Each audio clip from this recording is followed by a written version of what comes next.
आपको जो पहनना है आप अपने मन के हिसाब से पहनते हैं और इस देश में वैसी आजादी है, तो फिर लड़कियों को ये क्यों ना आजादी हो अगर वो स्वेच्छा से हिजाब पहनना चाहती हैं? कोई बालिका आजादी है तो फिर लड़कियों को ये क्यों ना आजादी हो अगर वो स्वेच्छा से हिजाब पहनना चाहती हैं? कोई बालिका स्वेच्छा से हिजाब नहीं पहनती है। क्या 3 तलाक की कुप्रथा का बालिकाएं स्वेच्छा से स्वीकार करती थी क्या? थोड़ा पूछो था ना उन बेटियों से, उन बहनों से पूछो तो। मैंने तो लखनऊ में 3 तलाक की पीड़ित महिलाओं का सम्मेलन किया था। मैंने तो उनकी आंखों के आंसू को देखे हैं, उनके माता पिता और भाई बहन की आंखों को देखे हैं। जब बहनें इस मंच पे आकर अपनी बात कह रही थी, किस रूप से उनके पीछे बैठे हुए वहां पर सामने जो बैठी हुई मां, उनके किसी के पिता, किसी की मां, किसी का भाई आंसू बहा रहा था। जौनपुर की एक महिला तो ऐसी आई थी, 3 तलाक की पीड़ित थी और धन्यवाद देने के लिए आई थी कि मैं मोदी जी को धन्यवाद देती हूं कि उन्होंने 3 तलाक की कुप्रथा से हमें मुक्ति दिलाई। बाद में मैंने पूछा भाई कि कोई और बोलना चाहता है, तो 2 बालिकाएं और आई।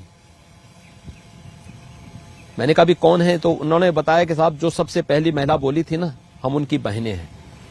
तो मैंने कहा आपको क्या परेशानी है?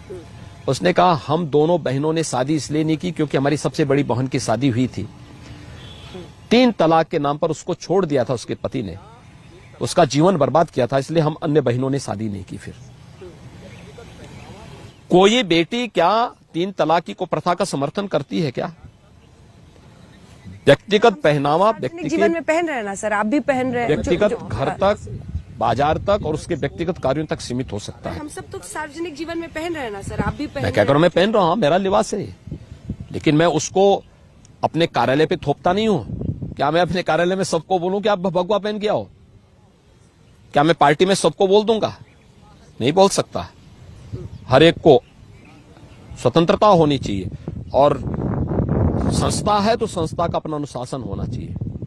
क्या कोई हमारा पुलिसकर्मी बोलेगा कि साहब मैं तो जो है इस जाति का हूं, मैं इस मजहब का मानने वाला हूं, मैं क्यों पहनूंगा यूनिफॉर्म? तो चल गई फोर्स। फिर तो बीजेपी ने मौका देखा, संस्थाएं 2-3 मंत्री निकल गए, पुष्कर सिंह धामी साहब उनको भी उत्तराखंड बचाना है, शरीयत से नहीं यूनिफॉर्म चलता है, हमें समझना होगा। बीजेपी ने मौका देखा, 2-3 मंत्री निकल गए, पुष्कर सिंह धामी साहब उनको भी उत्तराखंड बचाना है, यूनिफॉर्म सिविल कोड को इसी बहाने पुश करने की बात करें।